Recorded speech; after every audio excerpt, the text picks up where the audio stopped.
Boa noite, Camila. Boa noite, Lucas. Já já a gente começa, tá bom? Você já sabe aquela historinha, a gente sempre espera aqueles 4, 5 minutinhos, tá bom? Pra gente poder começar, tá? Já vamos começar já já. Boa noite, Camila. Boa noite, Lucas. Vai falando boa noite pra mim quem estiver por aí, tá?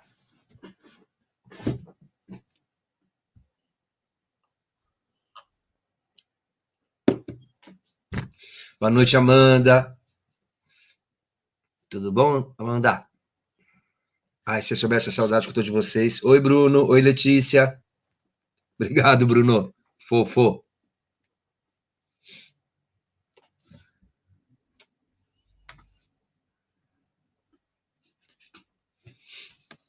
Boa noite, Isabela. Luana, tudo bom? Oi, Heloísa. Oi, Michela. Oi, Gabi. Obrigado, Gabi. Fofa, generosa. Fofos são vocês. Eu sou só um velho simpático.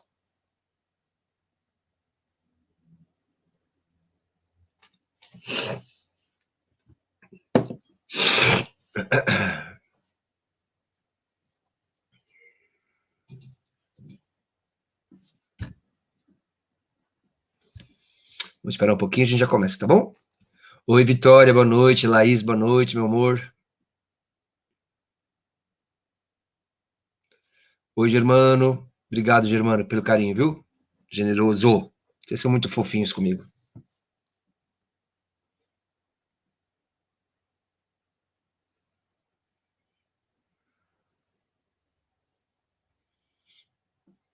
Lembrando, né, que todas essas palestras ficam todas no YouTube aí do colégio, tá? Do SEB Dom Bosco. Então, se você perdeu alguma delas, depois entra aí para assistir novamente, para relembrar as coisas. Ah, o que o Marcelo falou mesmo daquele livro? Vai lá, ouve de novo, assiste, tá bom? Põe um fone de ouvido e manda ver, tá? Tamo bem, né? Já estamos indo bem. Falta aqui agora faltam 3 ou 4 livros, acho que 3 livros agora, né? Uruguai, Últimos Cantos. Falta pouco agora, tá? Estamos quase acabando.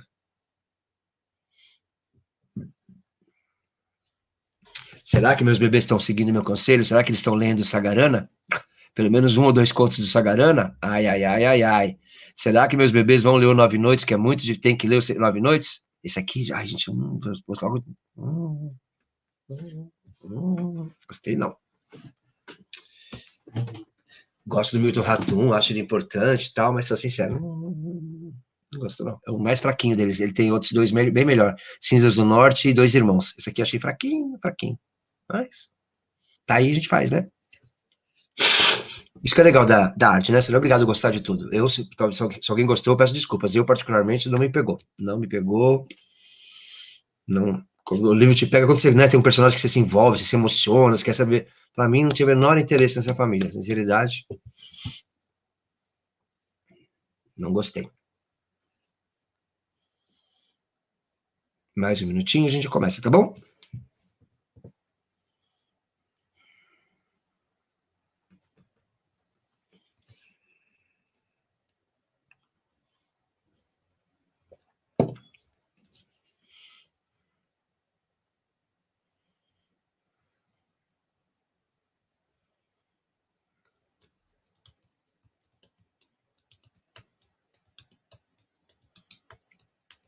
Quem mais chegou aí, além dos meninos que já falaram comigo, tem mais alguém? Fala oi pra mim aí no chat. Faz mal educado não, hein? Hum.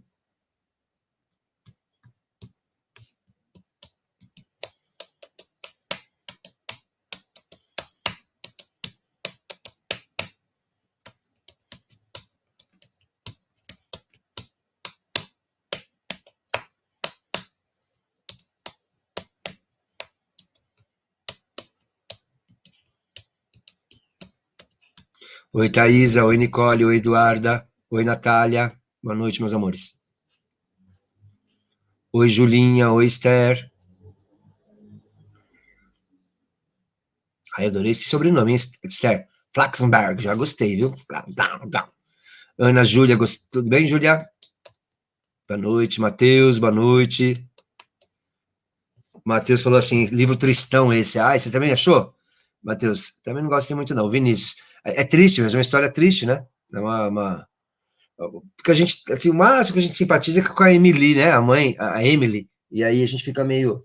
É que é em francês, como ela vem do Líbano, né? E no Líbano se fala francês também, é Emily. A gente fica meio triste com... Fiquei com raiva desse livro.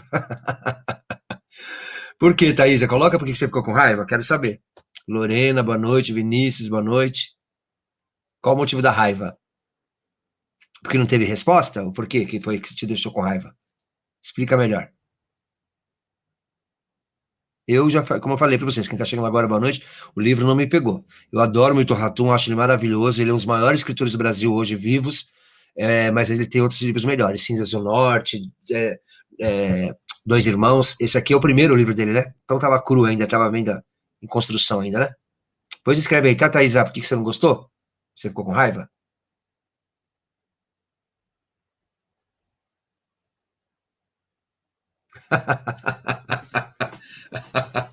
Ninguém presta e quem presta morre. E mesmo quem presta é questionável, né? Vamos falar de Emily também, né? Ela presta, mas não presta muito, né? Já falar, não paga salário para ninguém, né?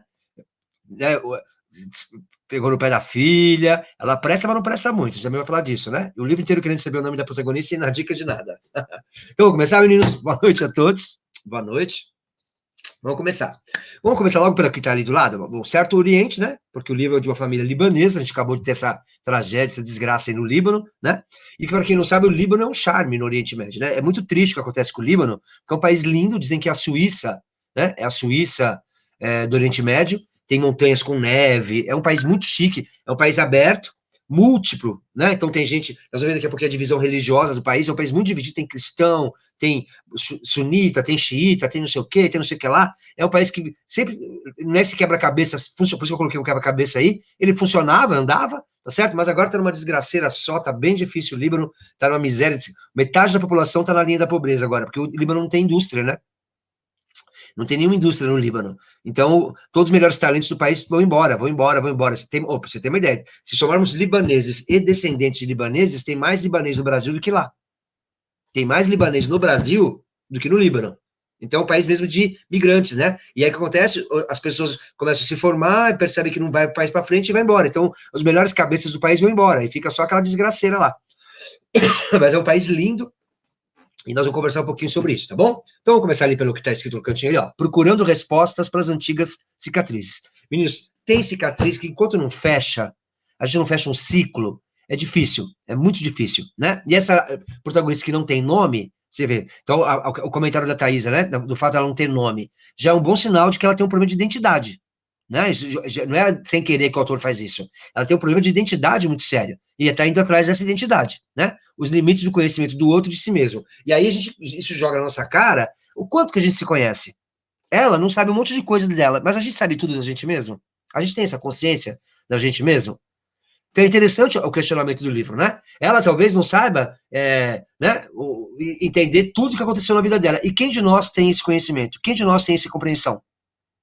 Tudo bem? Então, existe um limite para a gente conhecer o outro mostra só o que ele quer, e mesmo a gente mesmo. Porque todos nós somos personagens de nós mesmos. Tem gente que cria um personagem e toca o barco com essa personagem. Vamos ser sinceros, tem dia que qual é o encontro mais difícil? Olhar para o espelho e olhar para a gente mesmo. Né? Então, é sobre isso que a gente vai discutir aqui. Quem você é?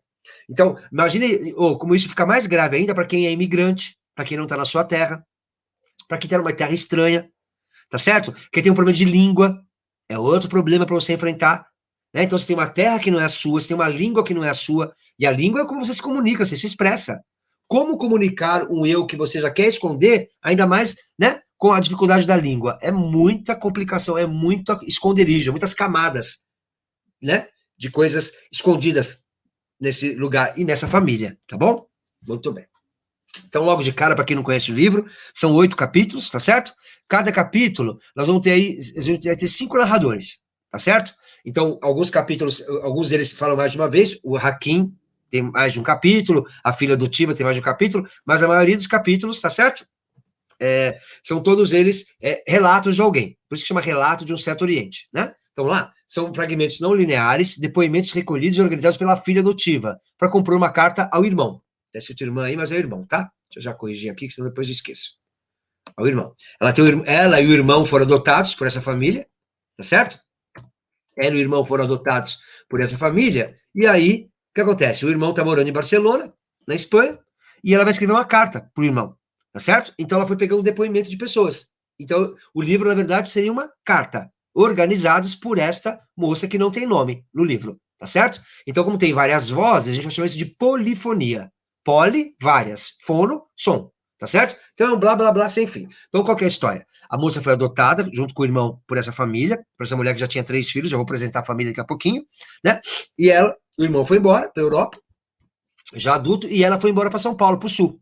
Então ela está voltando para enfrentar, ela quer buscar as suas raízes, entender a sua vida, tá certo? Só que bem no dia que ela chega, o que acontece? Essa mãe adotiva morre, né?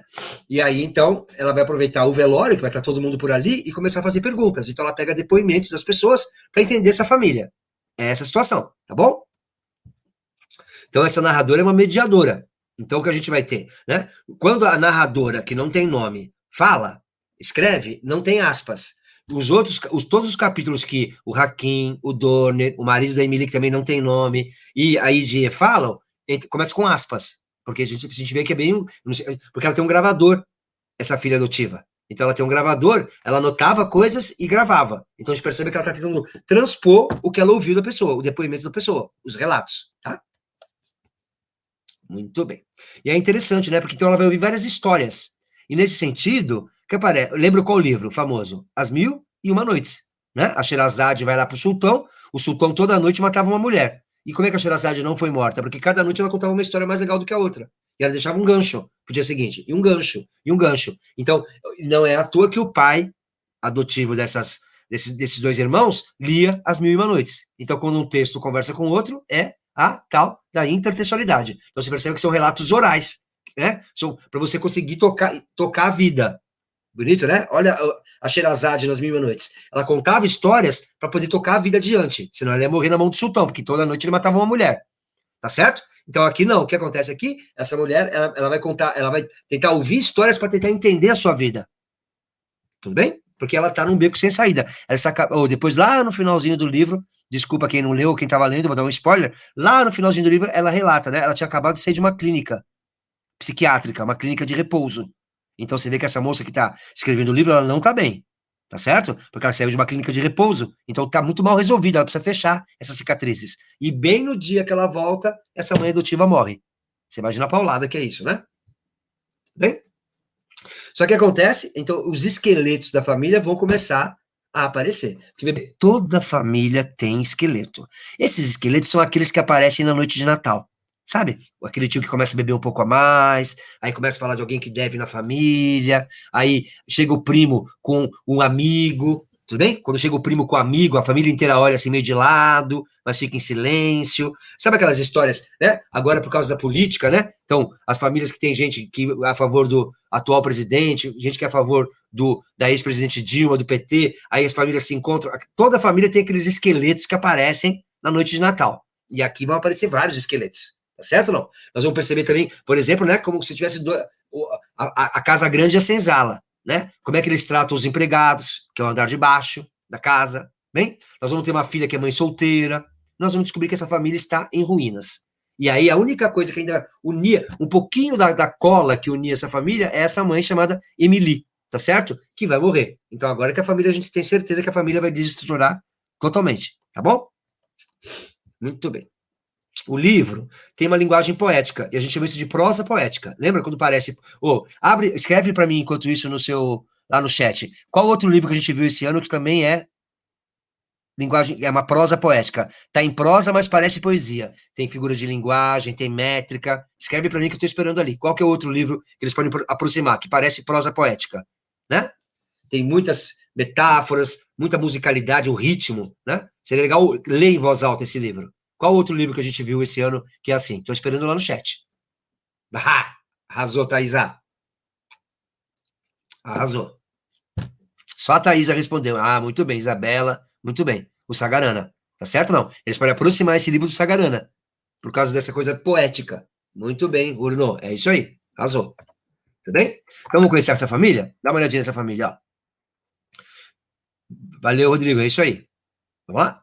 Então tem a Emily, tá certo? E o avô. Isso é uma confusão. A Thaisa falava da dificuldade, né? De a gente não saber na dica de nada. Essa é mais um motivo pra gente ver como essa moça tá em crise, essa narradora que não tem nome.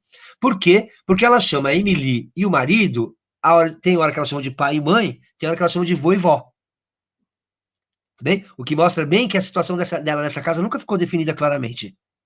Tudo bem? Ela nunca ficou claramente. Ela é filho, ela e o irmãozinho que foram adotados, eles são filhos adotivos, mas chamam também eles de avós. E por isso que eles não chamam os irmãos de irmãos, chamam de tios. Tô esperando no chat. Qual outro livro que a gente viu esse ano que um cara vai conhecer um lugar em que as pessoas também têm relações estranhas, que as relações familiares não são aquelas tradicionais nossas, do Ocidente. Alguém lembra? Qual outro livro a gente viu que um cara até estranhou? Aliás, para ele era um lugar de liberdade, sabia que não tinha papéis claros na família, para ele era um espaço de liberdade. Qual o livro a gente viu que isso acontece também? Vamos esperar ali um pouquinho. Nós vimos um livro este ano em que uma pessoa vai para um lugar e gosta do lugar porque as relações familiares não são claras. São restabelecidas, dão novos nomes para as pessoas, uma nova configuração familiar. E isso deixou ele tranquilo. Alguém lembra que livro que é esse? Não, é Nove Noites, Julia. Muito bem, Nove Noites. Lembra? O nosso antropólogo americano, ele foi para a tribo indígena, e lá na tribo indígena ele achou interessante, né? Porque lá as relações familiares, para ninguém falar de incesto, né? Que é um tabu, o que acontece? Tem gente que não é seu parente de sangue e vira seu parente de sangue. E você não pode fazer sexo com a pessoa. E tem gente que é seu parente de sangue, mas ganha um outro cargo, e aí você pode fazer sexo com a pessoa. Tudo bem? E aí, lembra? Essa quebra desses padrões familiares tradicionais, ocidentais, cristãos, para ele era um alívio, porque ele era alguém fora do padrão. Tudo bem? Então, de novo, aqui nós vamos ter a Emily e o marido que não tem nome, que o nome não é falado no livro, tá certo? Eles adotaram essas duas crianças. Só que essas duas crianças, às vezes, chama de pai e mãe, a chama de avô. E os filhos da Emily, quais são os filhos de sangue dela? O Hakim, que é o predileto dela, porque é o primogênito, bem coisa, né? Do mundo ali hebraico, árabe, né? O primogênito é sempre o melhor de todos, ainda mais se for um homem. A Samaradélia e os dois inomináveis, dois gêmeos, que são tão ruins, tão ruins, tão ruins, que você nem fala o nome deles. Que é aquela crença antiga que a gente conversou lá no livro Sagarana, lembra? Que tem coisa que você não evoca porque senão a coisa vem. Eles são tão ruins que é melhor nem evocar o nome dos dois, para não chamar as pestes. Tá certo ou não? E aí a Samara Délia vai ter uma filha, chamada Soraya Ângela, que é surda-muda. Você vê o acúmulo de símbolos que a gente vai ter aqui? Mais um símbolo aqui que nós vamos ter do quê? Né? De coisas que não conseguem fazer a comunicação, de coisa quebrada, de falta de unidade. Essa menina não consegue se comunicar com a família. Tudo bem? Sem falar que ela é, né? Para eles, ela é o pecado encarnado no ser humano, porque a filha teve um filho como mãe solteira, e ninguém sabe quem é o pai da menina. Tá certo? Então, vamos de novo? Tem a Emily e o marido que não tem nome, 4 filhos de sangue. Hakim, que é o predileto, porque é o primogênito e é homem. A Samaradélia, que vai perder todo o carinho da família porque foi mãe solteira e ninguém sabe quem é o pai da filha dela, que é surda-muda, e os dois inomináveis. E nós vamos ter mais 2 personagens, que é a narradora e o irmão dela que tá lá em Barcelona, tá lá na Espanha. Tá certo ou não? Que tem essa dificuldade de saber qual é o grau de parentesco exato, né? Tudo bem? Por que, Marcelo, que ele tem dificuldade? Porque nós vamos ver ao longo do livro, a gente começa a perceber ao longo do livro que ela conhece a mãe biológica dela. A narradora conhece a mãe biológica dela. Tanto é que ela está na casa da mãe biológica. O livro começa, vamos lá, o primeiro capítulo é estranhíssimo. Seria até interessante quem lê o livro voltar no primeiro capítulo. Lê no final, depois de terminar o livro, volta no primeiro capítulo. Ela acabou de chegar na casa da mãe biológica dela. E como ela não quis incomodar, ela dormiu no quintal. Ela dorme no quintal, de manhã, quando ela acorda, vem uma empregada e põe ela para dentro da casa. Tá certo ou não? E aí ela pergunta, a minha mãe viajou? Viajou. E aí ela fala da outra mãe, que é essa mãe que, né? E aí o que acontece? Ela tá meio cansada e aí toca o telefone e ela não atende. e fica, então, a sensação, e isso é muito triste, que é a mãe dela, que adotou ela, a Emily, que ligou, e ela não atendeu a ligação, e era a última ligação da mãe dela, porque a mãe dela vai morrer, nós vamos ver, a Emily vai ser encontrada morta com um fio de telefone enroscado no pescoço. Não que ela tenha se matado, talvez ela tenha caído, alguma coisa aconteceu, mas talvez ela morreu exatamente quando ela fez a última ligação, que foi para essa menina, que é a narradora. Tá bem? Que sabe quem é a mãe, porque ela tá na casa da mãe dela, a biológica. Tá bom? Gente, se ficar alguma coisa sem entender, manda ver, tá? Thaisa, e no fim a menininha surda era a única que prestava na história. Eu concordo com você, Thaisa. Concordo. Era a única que tinha um pouco de caráter, né? Porque você vê que ela percebeu que não. Quando ela percebia que ela era um incômodo, parece que ela tinha uma força de vontade, né? E aí vamos discutir o seguinte, Thaisa: tem cheio de mistérios esse livro, inclusive se ela é surda-muda. Porque veja bem, é muito difícil o surdo-mudo escrever, aprender a ler e escrever. E ela escreve no casco da tartaruga, o nome é Emily. A gente vai ver que tem vários mistérios nesse livro, tá? Muito bem. Vamos lá. Se vocês não forem entendendo, coloca lá para mim, tá? E aí, ó, eu anotei para vocês todos os outros personagens que tem no livro, tá bom? Desses que estão aí, quem que eu quero destacar? Quero destacar o Emir. Você vai ver daqui a pouquinho por quê, vou contar a história. Ele vai se matar, é irmão da Emily, e ele se mata, o Emir. Tá certo?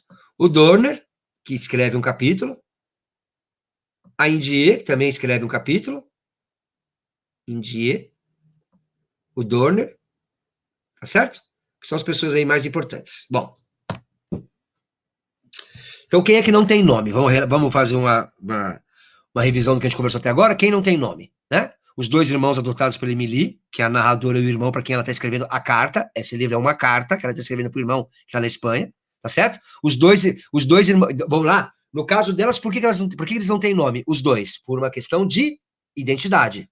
É como se eles não tivessem uma identidade plena. São meus pais ou são meus avós? São meus irmãos de adoção ou são meus tios? Como eles não têm idade, não têm nome. Tá certo? Diferente do caso dos dois irmãos diabrados. Eles não têm nome por quê? Porque a gente não pode nem evocar o nome deles que vem o mal. Lembra aquela crença antiga do pessoal que não fala câncer, não fala certas coisas para não evocar? Tá certo? E quem não tem nome também é o patriarca, é o marido da Emily. E aí a gente fica perguntando, por que esse homem não tem nome, né, Marcelo? Talvez porque ele é muito apagado no livro, né? A Emily é uma força, a Emily é uma força da natureza, ele é um tufão. Ela que controla, ela que domina essa casa.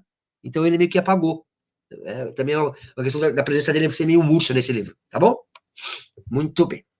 Porque a Emily é o centro de tudo. Essa mãe é o centro de absolutamente tudo. É uma matriarca forte, mas que foi incapaz de manter a família unida. Então ela tem uma frustração, tá certo? Ela fica muito mal no final da vida dela. Por quê? Porque era o papel dela, sabe a galinha que protege a família? Ela não conseguiu. E até por quê? Por causa do exagero da proteção dela. Por exemplo, os dois irmãos gêmeos, os inomináveis, eram duas pestes, eram dois demônios, mas ela era tolerante com eles em demasia. Ela não corrigiu quando tinha que corrigir. Tá certo ou não? Então, a família vai desmantelar. Sim? E ela tem uma relação toda especial com duas pessoas, né? Com o Hakim e com o Emílio, que é o irmão dela. Tá certo? Muito bem. Tranquilo até aqui? Vamos lá. Bora? Professor, mas aí também o senhor está sendo malvado, está sendo machista, né? Por que ela que tinha que unir a família? Por que não o marido? Porque isso eu estou dizendo, porque isso é uma tradição árabe, libanesa e das antigas, né? Gente, hoje a gente poderia fazer essa discussão. Hoje não é papel da mãe unir a família, é papel do pai e da mãe. Mas naquela época era a mãe que fazia isso, tá certo? Ainda mais uma mãe árabe, tá certo? Ela é o coração de tudo, sim? Então, esse livro vai discutir. Vamos contar a história rapidinho? Então, eu vou te contar a história. Vamos lá, senta aqui, vamos fazer a grosso modo. Lembrando que eu resumi para você capítulo por capítulo. Depois você vai ler, ó, tá tudo resumidinho, capítulo, sai 7, explicação, ó, capítulo por capítulo. Tudo bem? Fala obrigado, professor Marcelo? Não precisa, porque é minha obrigação. Tá tudo respondidinho aí, tá bom?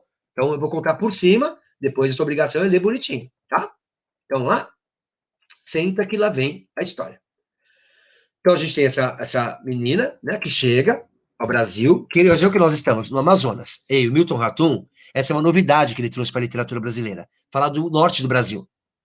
Pouca gente falou do Amazonas, né? E quando falava, era aquela floresta exótica, aquela coisa meio dos indígenas. Ele vai falar uma coisa que, eu sou sincero, eu nem sabia, eu descobri por causa do Milton Ratum, que tem uma forte colônia libanesa no Amazonas. Por causa daquela época da borracha, lembra do ciclo da borracha? Então, é isso, né? Que eles vieram muita gente para cá. E aí, a família dele é uma família tradicional libanesa, tá certo? Então ele vai contar isso para nós. Então nós estamos em Manaus, certo? É uma família que veio do Líbano, tá certo? E que essa menina foi adotada por esse casal, porque essa Emily é muito caridosa, mas ela tem também dois lados, né? De um lado ela é caridosa, uma vez por ano ela é chamada de mãe de todos, as pessoas trazem presentes para ela, porque ela faz muito mais, ela não paga salário para os empregados, por exemplo, maltratou durante muito tempo a empregada da família que tem muitos anos, chamada Anastácia, porque ela é indígena, tá certo? Desprezava os índios. Então, tem uma coisa, a Emily tem uma dupla faceta aqui, tá? Ela não é só boazinha, tá? Muito bem. Quando essa moça então veio, a gente descobre no final do livro que ela saiu de uma clínica psiquiátrica. Quando ela chega, ela dorme na casa dessa mãe biológica, que a gente não vê no livro, ela não aparece, essa mãe biológica, mas a gente saca que ela sabe quem é a mãe dela, tá certo? E quando ela veio para visitar a Emily, que estava doente, só que aí toca o telefone, ela tá cansada, chegou da viagem, não quis atender o telefone. Então a gente descobre que essa aí foi a última ligação da Emily para ela. Tá certo? Muito bem. Aí começa a contar a história para nós. Então aí o que acontece? Para o livro, né? E vai contar para nós. Então agora vai dar a voz para as pessoas. Ela ainda vai contar no pedacinho, no comecinho, ela tá conversando com o irmão, né? Se o irmão lembra da Soraya Ângela. Porque a Soraya Ângela, filha, né? Da Samara, Soraya Ângela, que é a surda muda, filha da Samara, morreu quando tinha 2, 3 aninhos. A mesma idade deles, eles eram amiguinhos. Né? Quando eles foram adotados, tinha a Samara Ângela, mais ou menos, a Soraya Ângela, na mesma idade. E a Soraya Ângela foi atropelada por um carro. Coitadinha, né? Surda muda, deve ter saído na rua, não ouviu o carro, foi atropelada. E ali foi uma tragédia. Ali começa, diz que foi ali que começa a decadência final dessa família. Porque a Emily nunca mais foi a mesma, depois da morte da neta. Tá certo? Não? Essa neta que ela renegou durante muito tempo.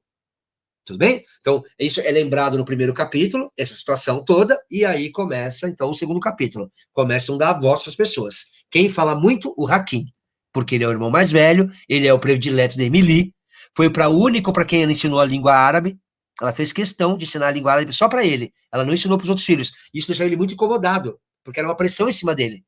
Por que era uma pressão em cima dele? Porque as reclamações dela, da mãe, só ele. Vamos lá, você é filho, você sabe disso. A nossa relação com mãe é uma coisa louca, né? Nossa relação com mãe é louquíssima. É louquíssima. Quer ver como é difícil? Mãe, tem toda essa coisa, né? Ainda mais no mundo cristão. A gente já pensa em Maria, que foi mãe virgem. Quer ver como é difícil? Fecha o olho. Fecha o olho. Imagina sua mãe transando. Tá louco, professor? Tá louco? A última vez que minha mãe transou foi quando eu nasci. Mas você tem irmão mais novo. Achou no lixo. Achou no lixo. A última transa da minha mãe foi quando eu nasci. Achou no lixo. Mães não transam, mães não transam, mães não transam. Então, mãe é aquela coisa perfeita. E esse rapaz, ele se sentia muito sufocado. Porque só ele falava árabe. Ela ensinou só para ele. E aí a gente até acha que é uma coisa meio malvada. Eu tenho a sensação, Thaisa, quem mais leu o livro, vê se concorda comigo aí.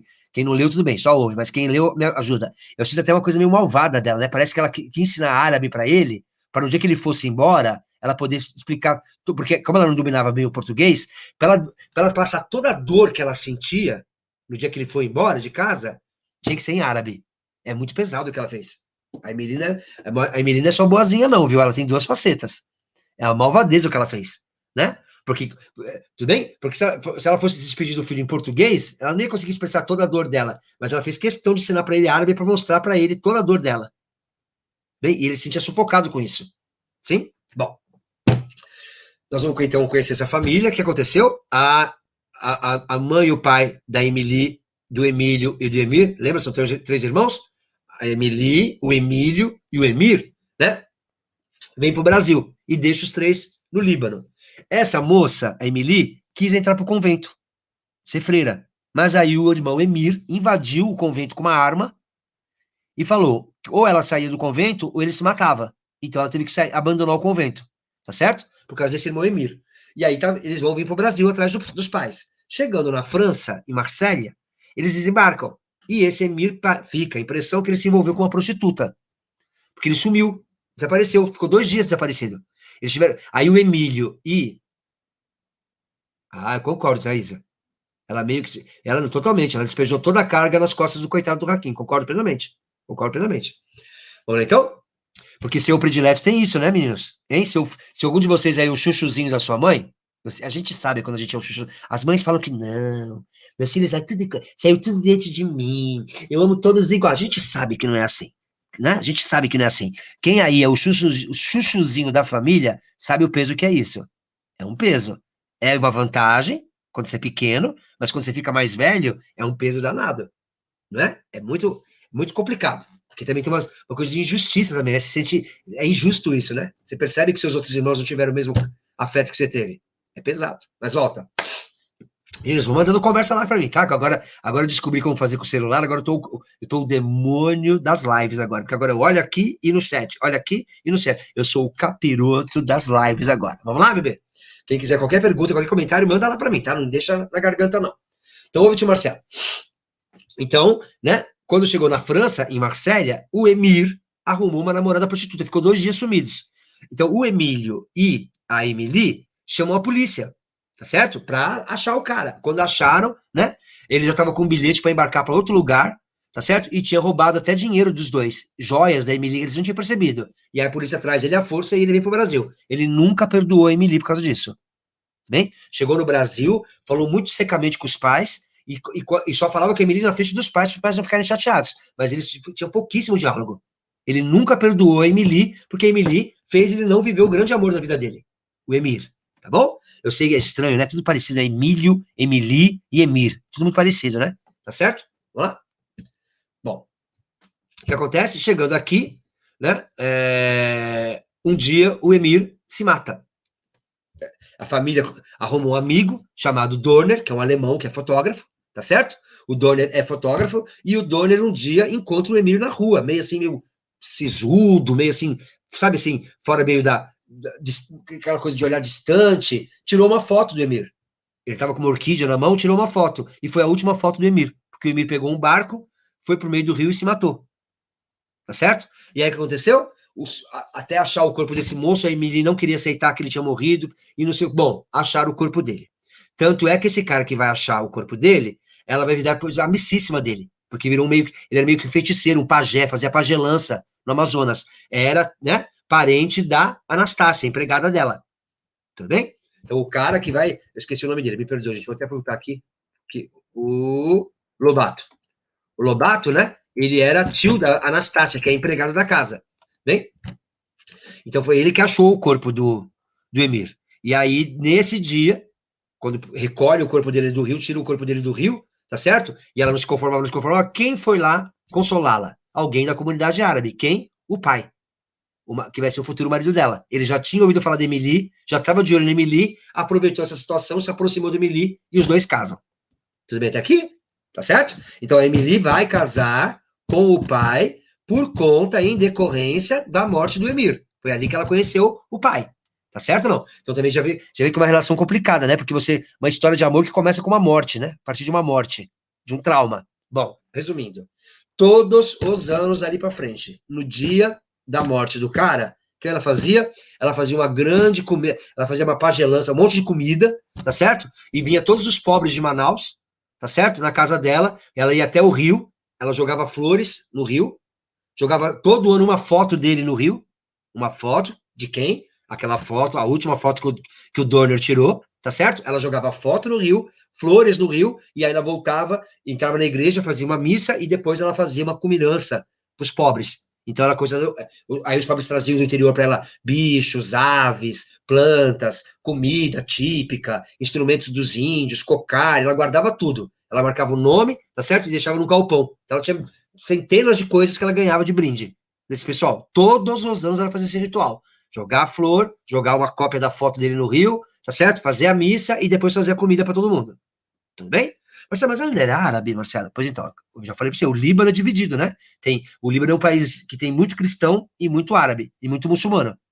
E aí é uma confusão, porque o marido é muçulmano e ela é cristã. E isso sempre foi uma confusão entre os dois. Nós vamos ter conflitos aí. Vai ter uma cena em que o marido vai derrubar todos os santos dela no chão, vai quebrar todos os santos. E aí ela e essa amiga chamada Indie, que é a melhor amiga dela, é que vão colar o santo todinho, vão ficar a noite inteira colando, formatando de novo os santos. Tá certo? Mas apesar disto, eles têm noites de amor louquíssimas. Então, Thaisa, que leu o livro, mas quem leu o livro aí, abre o microfone, escreve ali para mim no chat. Tem uma coisa estranha na relação dos dois, né? Eu acabei de falar que mães não transam, mas não transam. E a Emily e o marido tinham noites de amor louquíssimas, e os filhos ouviam tudo. ficava ouvindo atrás da porta. Ela não tinha o menor pudor de transar loucamente com o marido. Então, veja, ela tem falhas como mãe. Ela tem falhas muito fortes como mãe. Ela não colocou limite nos dois gêmeos demônios. Ela transava escandalosamente dentro de casa e os filhos ouviam. Ela não é essa santa toda. E aí, de novo, não pagava salário para os empregados, eles trabalhavam por comida e casa, tá certo? Tinha desprezo pelos índios. Ela não é essa santa toda, tá bom? Muito bem. O que acontece? Então ela vai ter esses filhos, né? Os 4 filhos, o Hakim, a Samara e os 2 gêmeos. E eles têm uma loja chamada A Parisiense, tá certo? É um comércio. No começo, eles moravam juntos. Era casa e loja. Depois eles compraram um sobrado. Ficou só a loja, A Parisiense. E que o marido ficava lá o dia inteiro. Fazendo o quê? Ele lia muito o Alcorão, árabe, e As Mil e Uma Noites. Eram os 2 livros que ele mais lia. O Alcorão e As Mil e Uma Noites. Tá certo? As Escrituras, o livro sagrado. Bom, o que acontece? A Samara fica grávida. A Samira fica grávida, os 2 irmãos gêmeos não aceitam, a família não aceita de jeito nenhum. Então ela vai ser sempre super maltratada, sobretudo por esses 2 irmãos gêmeos, tá certo? Maltrata, xinga, chama de prostituta, né? Ela fica isolada, então, no quarto. Ela ficou 2 anos presa num quarto. Não porque alguém prendeu ela no quarto, porque ela não queria sair, para não encontrar os irmãos. Ainda mais quando a filha nasce surda-muda. E aí, né? Aquela coisa cristã da culpa, né? Eu sei, quem for aí católico, evangélico, sabe, a gente que é cristão carrega muita culpa, ela vai começar a carregar culpa, porque ela vai achar que a filha nasceu surda-muda, porque é um castigo divino, porque ela é mãe solteira, e ela nunca falou quem era o pai, bem? Mas a menina nasce com o cabelinho loirinho. O que os irmãos Pestes começam a fazer? Falar, insinuar que o pai é o Dorner, o alemão fotógrafo, amigo da família, e esse cara se afasta da família, e revoltado com essa situação, acusação leviana dessa. O livro não revela quem é o pai da menina. Tá certo ou não? 2 aninhos, depois de 2 anos que a menina começa a sair do quarto, aí o Hakim, que é mais legal, aceita a menina, começa a sair com a sobrinha, pra cima e pra baixo. Tá certo ou não? Começa a aceitar e andar com ela, mas os 2 gêmeos nunca aceitaram, ficam no pé dela o tempo inteiro da Samara. Bem, bom, a menina morre atropelada, como eu te falei. Morreu atropelada, ela não aguenta mais, a Samara que ela faz, ela vai morar na Parisiense. Ela saiu de casa. Ninguém nunca falou onde. Ela saiu de casa, não contaram para os irmãos gêmeos onde ela morava. Ela morava lá na loja. Tudo bem? Porque lembra que era a antiga casa deles? Ela morava na loja. Porque os irmãos começaram a começaram a ir em prostíbulos para ver se ela estava em puteiro. Olha que desrespeito com a irmã. Porque ela tinha essas, essa Samara. Ela, de vez em quando ela saía, ficava um tempo fora e voltava. Ninguém falava nada. E aí os irmãos foram procurá-las em puteiro, levavam prostitutas para casa. Esses irmãos são umas pestes. Eles levaram prostituta para dentro de casa. Eles assediaram várias empregadas sexualmente. Algumas foram lá levar. Outra falha da Emily. Algumas foram lá levar filhos, supostamente deles, e a Emily sempre botou elas para correr. Nunca aceitou. Nunca criou. E o pai ficava louco com isso. Ele falou: não criei filho para vir aqui, para escarrar dentro de mulher aqui no Brasil. O pai ficava louco com isso. Ele não perdoava a Emília, porque a Emília acobertava a situação. Oi, Jean, tudo bem? Tudo bem, meus amores? Então, vamos continuar a história? Bom, o que aconteceu? A Samara mudou de casa, tá certo? Foi morar lá na loja. Muito bem. O Hakim não tá aguentando mais, tá sufocado. Ele não aguenta mais o que estão fazendo com a Samara, não aguenta mais a pressão da mãe, não aguenta a mãe não fazer nada com os gêmeos, tá certo? Não aguenta o jeito que a mãe trata a Anastácia, porque a Anastácia sempre foi maltratada, nunca recebeu salário, e tá lá há anos na casa, porque ela é índia. Então você vai ver que essa família, ela se dá muito bem com os vizinhos, porque são todos europeus. Mas eles sempre desprezaram os índios, a cultura dos índios, diferente do Dorner. O Dorner, ele adorava entrar na floresta. Ele ficava dias dentro da floresta. Ele gostava daquela cultura. Essa família nunca aceitou, né? E só começaram a tratar um pouquinho melhor a Anastácia quando descobriram que a Anastácia, né, era sobrinha do cara que achou o Emir. Lembra que foi o tio da Anastácia que achou o Emir dentro do rio, o corpo dele. Tá certo? Aí começaram a tratar um pouquinho melhor, tá? Que revoltou os gêmeos, porque os gêmeos não se conformavam porque ela começou a jantar na mesa. E aí ela percebendo então que a coisa tava, que eles estavam incomodados, ela se retirou silenciosamente, ela parou de jantar na mesa com eles, mas ela mudou o status dela dentro da casa, tá? Muito bem. O que aconteceu? Bom, o Hakim vai embora, e aí durante 25 anos ele se comunicava com a mãe só através de fotos. Ele nunca escreveu uma palavra pra mãe, nem a mãe pra ele. Ficava um mandando foto pro outro. Durante 25 anos. A Emily parece a mãe do Cassie Jones. Obrigado, Ana. Adoro que vocês façam isso. É isso que... Ó, Ana, ó. É isso que nós vamos fazer no último encontro nosso. No nosso último encontro, eu vou começar a amarrar os livros. Tá certo? Perfeito o que você falou, Ana. A Emily lembra muito, né, a mãe do Cassie Jones, essa Luciana. Lembra que ela acobertava tudo que o filho fazia? Lembra disso? Parabéns, Ana. É isso que nós vamos fazer no finalzinho, tá? Parabéns. A Thaisa falou que são duas cobras, podiam montar um clubinho do veneno. Não, podia matar os dois mesmo, né, bebê? Tem gente que não faz falta. Não. Tem gente que se morrer, bebê. Vamos parar de passar pano. Tem gente que se morrer, o que vai acontecer no planeta Terra? Sobrar oxigênio. É isso, bebê. Esses dois é isso, né? Sobrar oxigênio. Tá? Bom. O que aconteceu?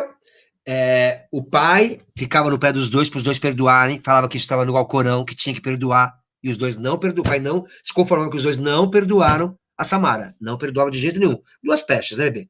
Bom, só que eles não podiam bater muito de frente porque eram sustentados pelo pai. Quando o pai morre, eles não podem bater muito de frente porque eles são sustentados pelo Emily. Mesmo casados, com filho, quem sustentava era a mãe. Dois vagabundos, gente. Não bastava, se ele não fosse só ruim, né? São ruins e vagabundos. Tá certo ou não? Bom, o que vai acontecer? O Hakim foi embora. Aí a gente descobre, então, né, que os dois filhos adotivos foram embora. Um menino foi para Barcelona e a menina foi embora para o sul, tá certo? E aí, o que acontece? Um dia aí né, a Emily mora sozinha na casa. Então tá a Samara lá na loja parisiense, tá certo? O marido já morreu, tá lá na loja parisiense. A Emily tá morando sozinha na casa com uma tartaruga, a Saloá, tá certo? Os dois filhos gêmeos se casaram, mas moram cada um na sua casa. O Hakim tá pro sul, a filha tá pro sul e o outro filho adotado tá lá em Barcelona. Ela tá sozinha, Emily. Então ela que fez tanto, né, para unir a família, no final da vida tá sozinha. Só quem frequenta lá mais, né, muito de vez em quando, os amigos, a Idie e tal, sobretudo a Idie, que é Indie, que é amiga, né, e aquele pessoal pobre que uma vez por ano vem, né, atrás da mãe de todos, porque ela faz aquela cerimônia pro Emir todo ano. Bom, resumindo, a Indie vai um dia na casa da Emily e descobre, né, que ela morreu. Ela deve ter caído, a gente percebe que ela deve ter caído porque tem um rastro de sangue que começa no pau, começa no quintal, vai entrando pela casa, e aí ela tá no telefone. Provavelmente ela tentou ligar pra narradora, essa é uma narradora que não tem nome, e ela morre. Então, ela tá toda enrolada com o fio, caída. E aí vem a família, né, mandam avisar o Hakim, né, pra ele vir. Não falam o que é, só falam que a mãe tá mal pra ele vir. Quando ele chega, ele descobre que a mãe tinha morrido, tá certo? E aí, a história vai continuar se desenrolando para contar o que vai acontecer no velório, né? Os dois irmãos Pestes super frios, né? Não mostra nenhuma emoção pela morte da mãe, não gosta nem de ir, tá certo? O Hakim vai conversar com a Samara, porque fazia muitos anos que eles não conversavam, tá certo? Porque a Samara foi embora, teve um dia que a Samara abandonou tudo, porque, gente, depois que o pai morreu, quem tomou conta da loja parisiense foi a Samara, e os negócios começaram a prosperar, muito, com a Samara.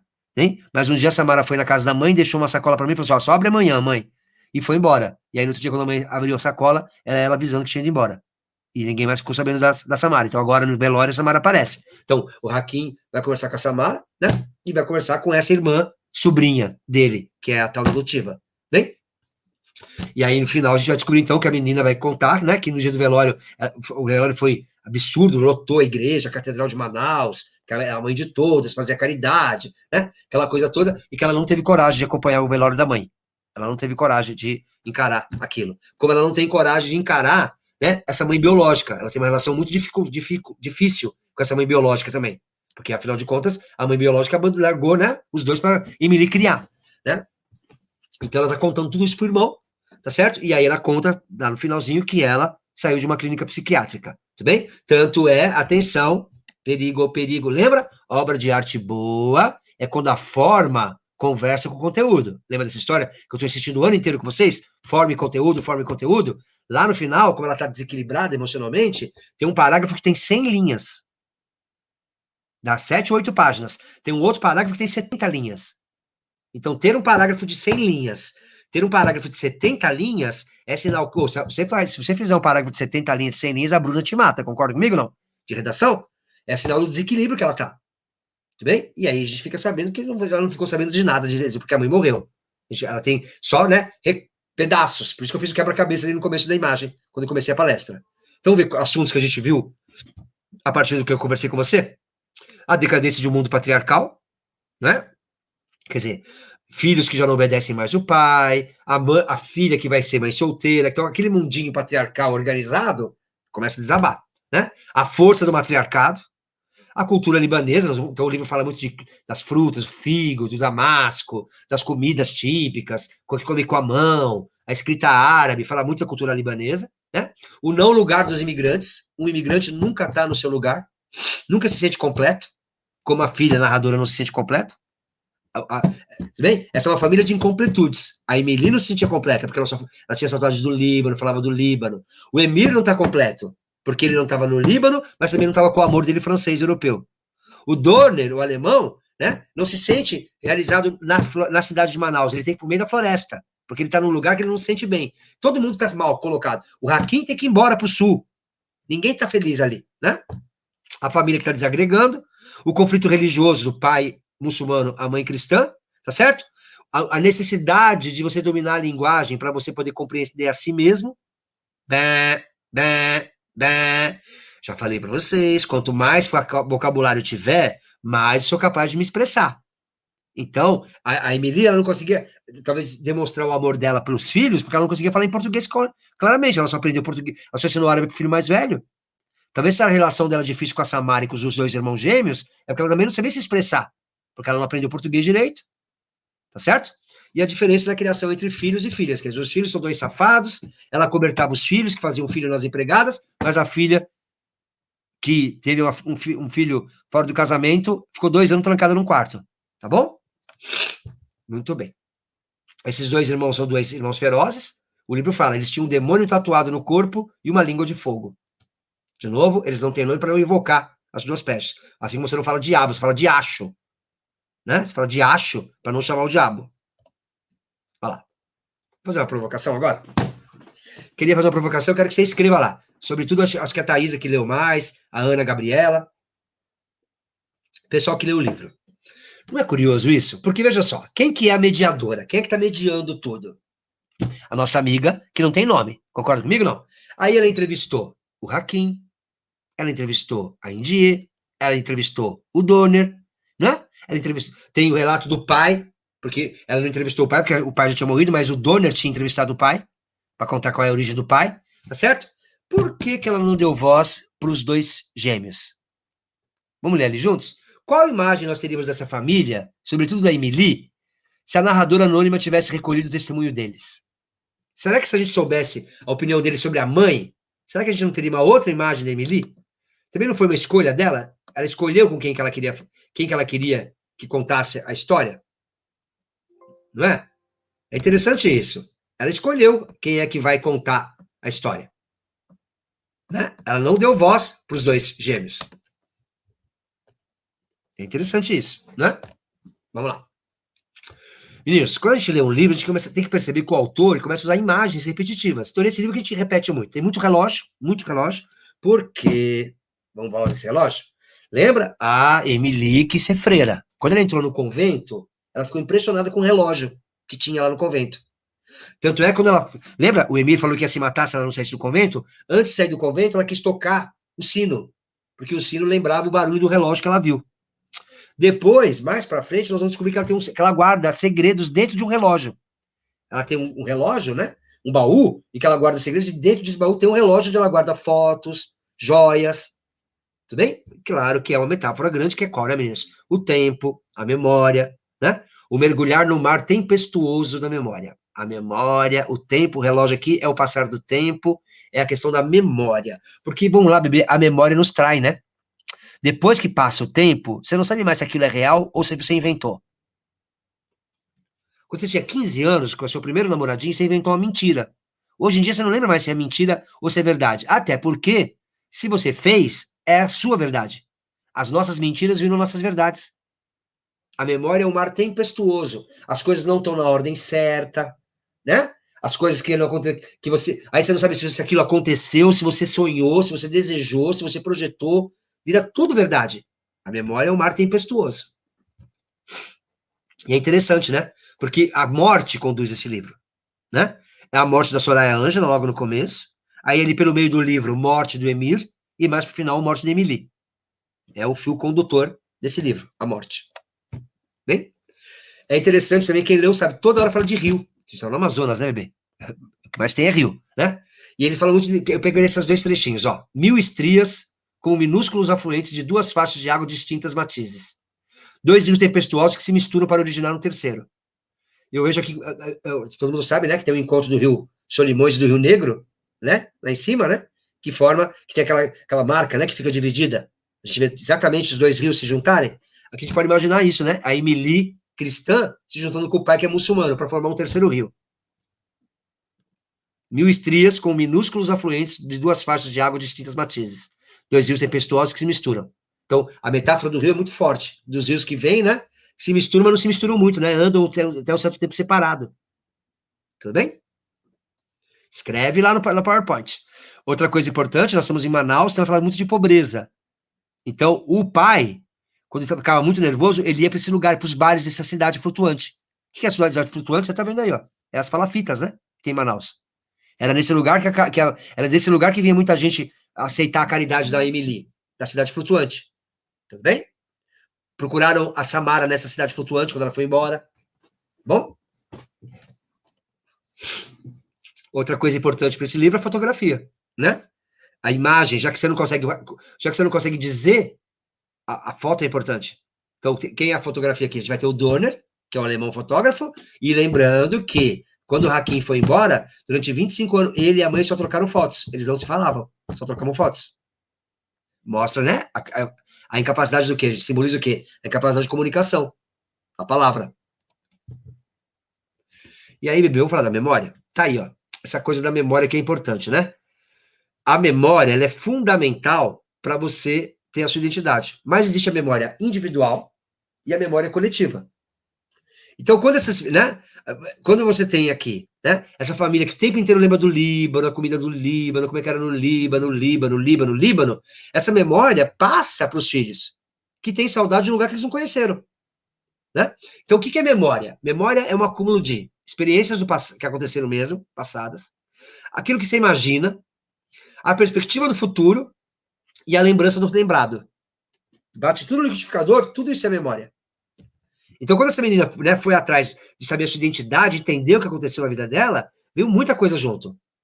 Por isso que vem a história do Líbano, que ela não é libanesa? Não, ela é filha ela é filha de gente do Amazonas, mas ela foi criada dentro de um espírito árabe, libanês.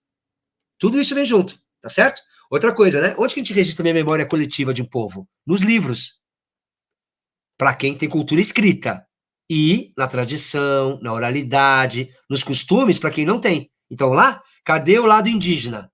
Então eles falam muito de índio nesse livro. Quem fala muito de índio, os índios através dos feitiços. É através de contar histórias, das tradições, dos feitiços que os índios guardam a sua memória, do seu povo. Enquanto que o nosso amigo pai, marido da Emily, tem dois livros fortes para ele: o Alcorão e As Mil e Uma Noites, que é a memória do povo árabe. Percebeu? Aí é a memória coletiva. Sim? Ou escreve alguma coisa para mim lá no chat. Tá muito difícil ou tá dando para acompanhar? Tá muito chato? Só explica sim ou não. Só diz sim ou não. Tá dando para entender? Sim ou não? Me dá uma angústia de fazer isso aqui. Eu odeio isso aqui. Eu gosto de aula ao vivo.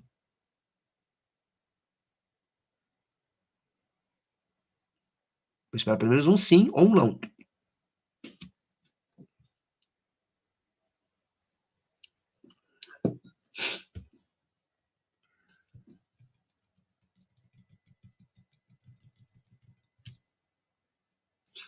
Vamos ver, vamos ver, vamos ver.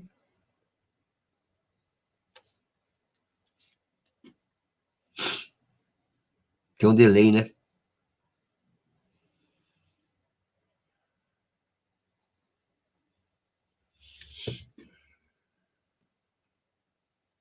Bom, vou confiar em Deus que tá dando certo.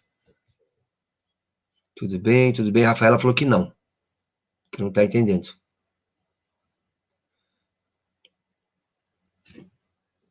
Deixa eu ver aqui. Ai, tem um monte de coisa aqui que não veio antes. Só um minutinho, Vinícius.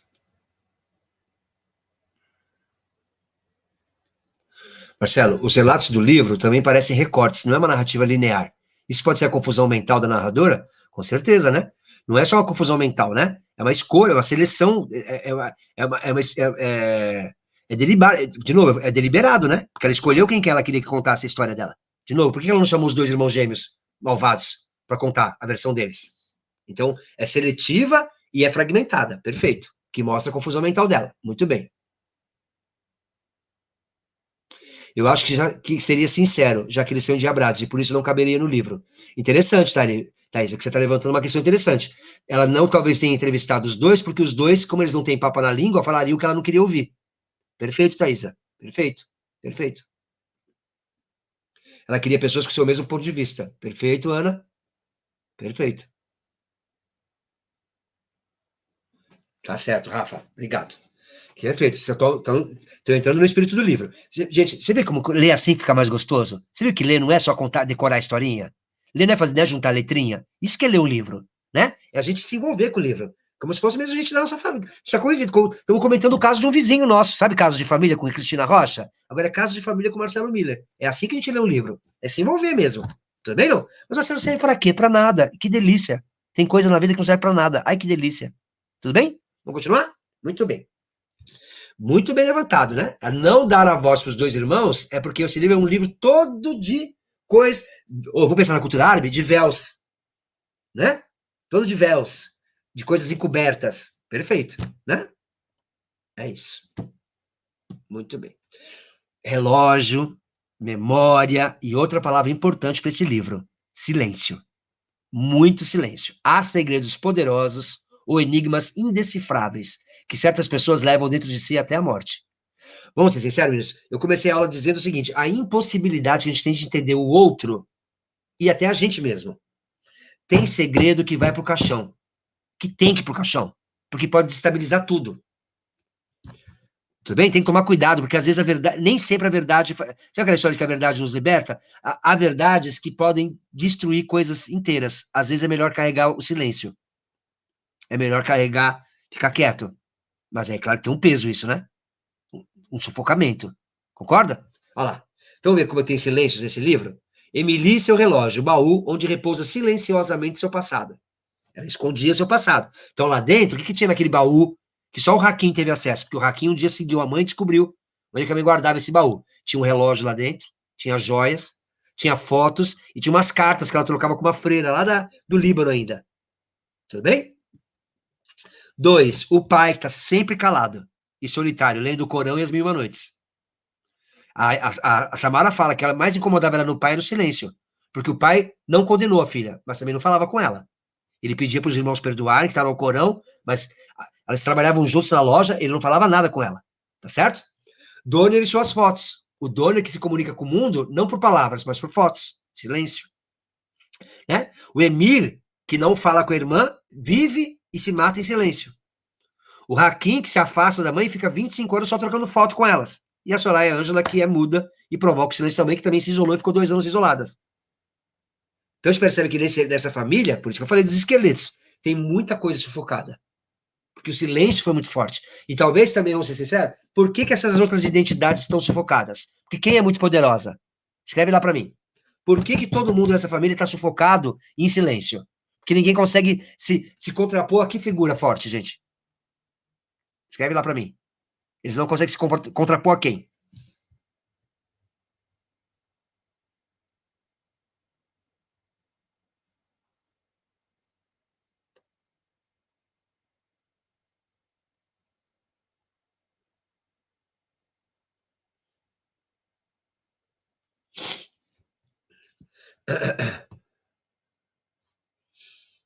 Eles não conseguem se contrapor a alguém. A quem?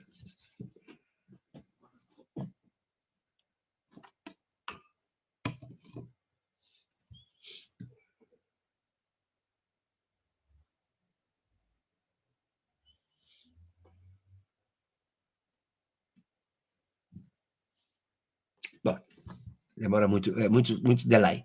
A Emily, né? Você vê, o marido se murchou completamente, né?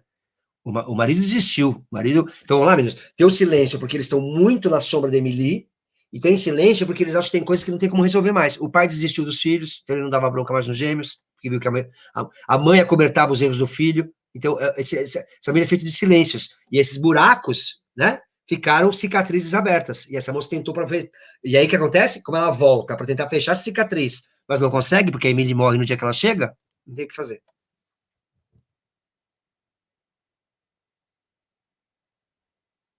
Sim, Ana. Deixa eu ver aqui mais aqui, peraí. Aí, Mili. Isso aí, vamos lá? Queria ler essa trechinho com você. Isso aqui é um momento. Deixa eu só pegar meu carregador, gente, só um minutinho.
Oi. Vocês estão ainda aí? Responde no chat para mim se vocês estão ainda aí.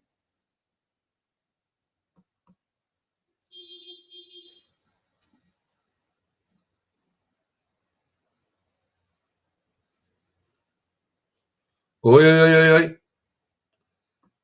Tinha caído aqui. Será que vocês estão aí de volta? Vou ter que entrar de novo.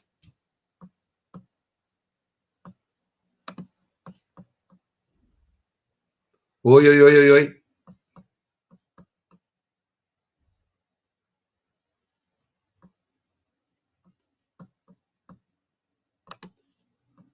Oi.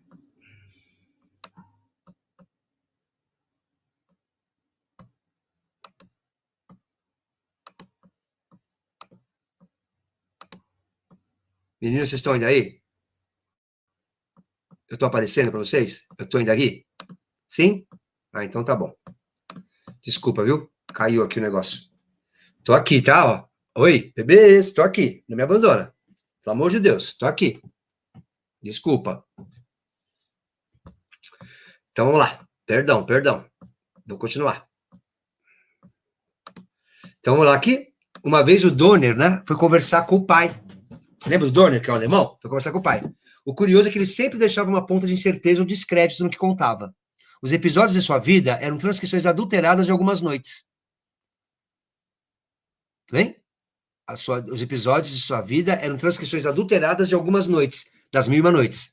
O pai inventava versões de fatos. Era como se inventasse uma verdade duvidosa que pertencia a ele e a outros. O tempo acaba borrando as diferenças entre a vida e um livro. Resumindo, esse trechinho, especificamente esse trechinho do pai, que deliberadamente mente, deliberadamente não quer ser claro, deliberadamente inventa versões, você está vendo que vai aproximar de quem, gente? Vai aproximar do 9 noites. Vamos ler juntos? Esse trecho lembra muito a estratégia narrativa usada em 9 noites, de Bernardo Carvalho, em que o autor fez questão de escancarar mais as incertezas e dúvidas do que dar respostas ao leitor.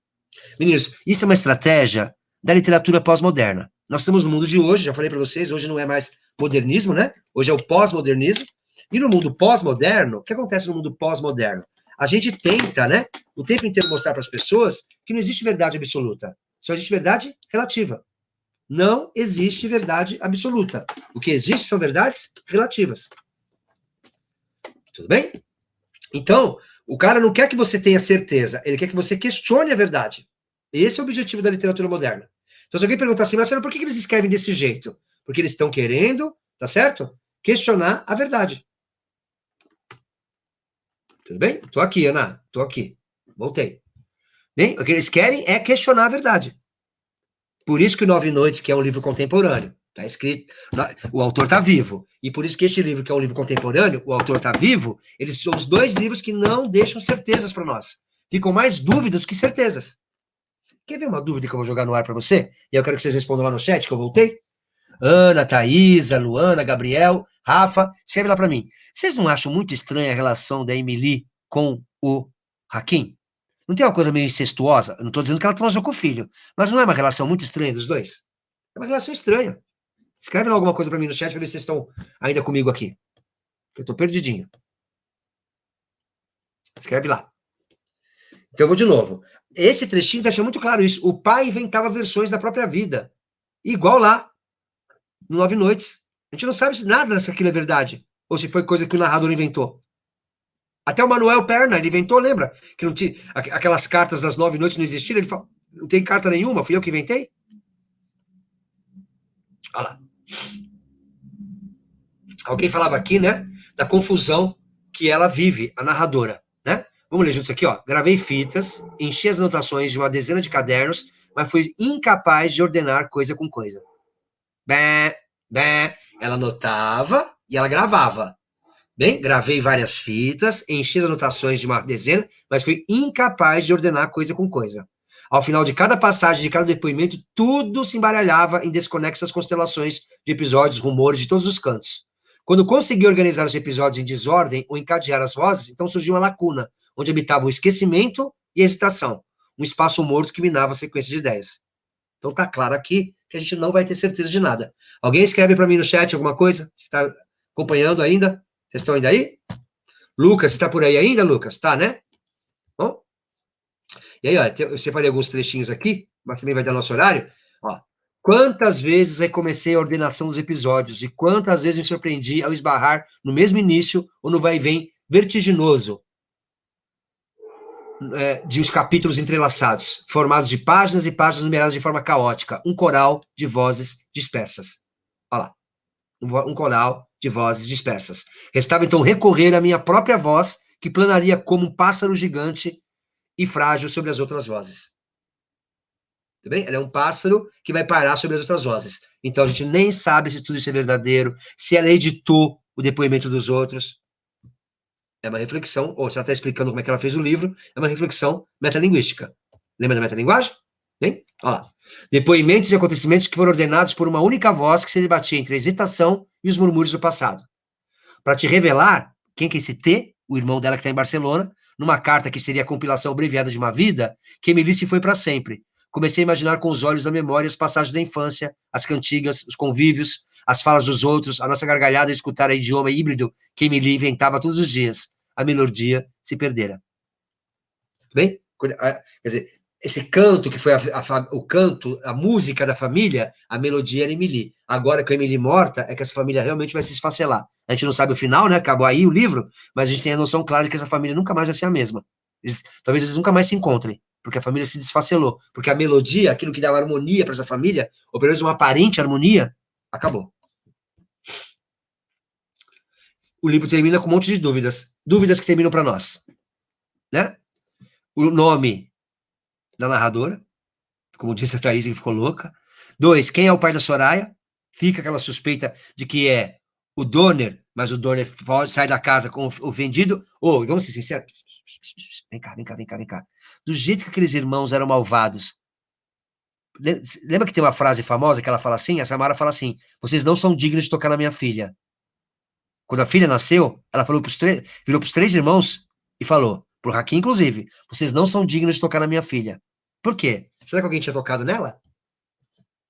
Estou só levantando uma suspeita. Escreve lá no chat. Tudo bem? Você tinha percebido isso, não? Por que a mãe da biológica narradora está morando na casa? Essa mulher que deu 2 crianças para essa mulher criar, por que ela está morando agora na casa que era da família? Não é muita intimidade isso? Ou será que essas crianças também são filhos, parentes lá da família? Será que essa mãe que teve esses filhos e deu para Emily criar, será que ela não criou netos dela mesmo? Será que não eram netos dela mesmo? Por que Donner tem um carinho especial pelo irmão da narradora que mora em Barcelona? O Donner tinha um carinho todo especial pelo irmão. Será que o Donner, que adorava ir para o interior, para o Amazonas, será que o Donner não é o pai deles? Será que o Dorner não fez o filho com essa mulher que é indígena e que mora lá na casa? E que era super amigo da família? Será que a Emília não criou os filhos por causa do Dorner, para agradecer a amizade do Dorner, que tirou a foto do último irmão? Eu não estou dizendo que é, eu estou só levantando suspeitas. Estou levantando suspeitas. Ah, é possível imaginar uma relação incestuosa da Emily com o Hakim. É possível imaginar, tá certo? Que a Samara tenha ficado grávida dos próprios irmãos. É possível imaginar, tá certo? Que o Donner é o pai das crianças, ou os meninos são filhos dos filhos dela mesmo, são netos mesmo. Tudo isso são hipóteses que ficam abertas. Por isso que fica muito óbvio que este livro vai ser aproximado de quais dois livros? Ou vai aproximar a postura da Emily, da Salustiana, mãe do Cassie Jones, na casa de pensão, ou vão aproximar este livro da postura, tá certo? Do narrador do Nove Noites. Porque é da literatura pós-moderna não entregar verdades, para você entender que não existe verdade absoluta, só existe verdade relativa. A gente não conheceu Emily, a gente conheceu a visão de algumas pessoas sobre Emily, e pessoas selecionadas pela narradora. A gente não ficou sabendo de nada dessa família. Tudo bem? Tudo isso para você concluir. Não confia. A verdade é um questionamento muito complicado. Inclusive a nossa verdade sobre nós mesmos. Tudo bem, amor? Era isso a nossa palestra de hoje. Agora é com você. Lê capítulo por capítulo. Tá tudo aí resumidinho para você. Vou ficar aqui com o chat aberto. Manda para mim. Muito bem, Amanda. Também acho. Fizeram o caso de família em livro, só pode. É isso mesmo, Amanda. Muito bem, é isso mesmo. Manda perguntas para mim no chat. Eu vou esperar 2, 3 minutinhos. Ver se vocês... Ou então manda tchau, fala se vocês gostaram, se deu para entender tudo, se valeu a pena. Próximo livro vai ser Os Últimos Cantos do Gonçalves Dias, tá? Os Últimos Cantos do Gonçalves Dias. Próximo livro.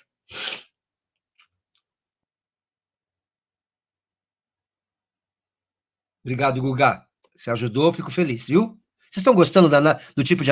Gente, cada um tem um jeito, né? Ano passado era o professor Joãozinho, que eu adoro, sou amigo do Joãozinho, mas cada professor tem um estilo de contar. Vocês estão gostando do meu estilo? Porque eu não sei explicar de outro jeito, gente, se eu não fiz, for desse jeito. Vocês estão gostando? Tchau, Guga. Tchau, Júlia. Obrigado, Isabelle. Obrigado, Rafa. Eu espero que vocês tenham gostado do meu jeito de explicar, porque eu acho que é desse jeito que a gente faz as coisas. Tchau, Esther. Adoro seu sobrenome, Esther. Flexberg. Chiquérrima. Flexberg. Obrigado, Thaisa. Tomara que tenha apaziguado seu coraçãozinho um pouquinho. Falou, Duda. Tchau, Isa. Bernardo, obrigado, querido.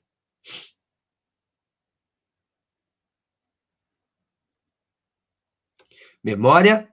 Vamos guardar? Memória, silêncio, tá certo? Memória, silêncio e o que é a verdade?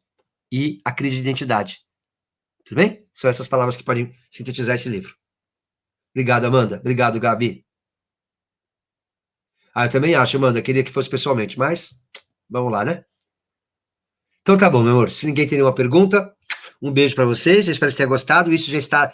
Teve um pessoal que me mandou hoje à tarde que está com dificuldade de acessar o PowerPoint. Eu já pedi para eles corrigirem lá, vou ver o que está acontecendo, tá bom, meus amores? Obrigadão. Um beijo e até a próxima. Tchau, tchau, bebês. Tchau, tchau.